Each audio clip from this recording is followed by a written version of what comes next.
শালা আরে 4-5 দিন ধরে শালা ঘরে খাওয়ানো নাই। এই খাওয়ানোর সৌদা নাই যে আমার ঘরে আমার বউ নাই। যাই বউটা আনবির গেলে আগে গাড়ি লি বাড়াই। আর আর বসে লাভ নাই, গাড়ি লি যায় আর দুইটা কামে হয়ে যায় বউটা লিয়ে আসে। अच्छा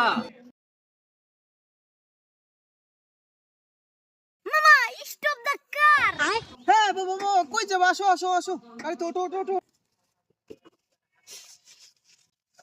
মামা কই যাইবেন আপনি? মামা আমি তো সেলিম কাকার বাসায় আইছি, কিন্তু বাসাটা খুঁজে পাইতাছি না। তো একটু দেখাই দিলে একটু হেল্প হইতো। কেন এলাকায় তো সেলিম তো আমি। শালার এ শালার উদ্দেশ্য কি? এ আত্মীয়কে আমি চিনতেও চিনি, এ শালারটা যে কোনো উদ্দেশ্য আছে। শালারটাকে শুনি। কে রে বাবু রে, ছেলের বাসায় তুমি কি করতে আইছো? আরে বাপুরে, সেলিমের নামটা ভালো, কামটা খারাপ। সেলিমের মেয়ের সাথে আজ 4-5টা বছর প্রেম করে আসছে। সেলিম তার মেয়েটাকে অন্য জায়গায় বিয়ে দিয়ে দিচ্ছে, তাই তার মেয়েটাকে নিয়ে আমি আজকে পলাবো। আরে বাবা তুমি ঠিক জায়গায় আইছো, আমি যে সেলিম। এত কষ্ট হয় মেয়েটাকে লালন পালন করতেছি আর তুমি সেই মেয়েটাকে তুমি পাম পাই যাইতাছিলা।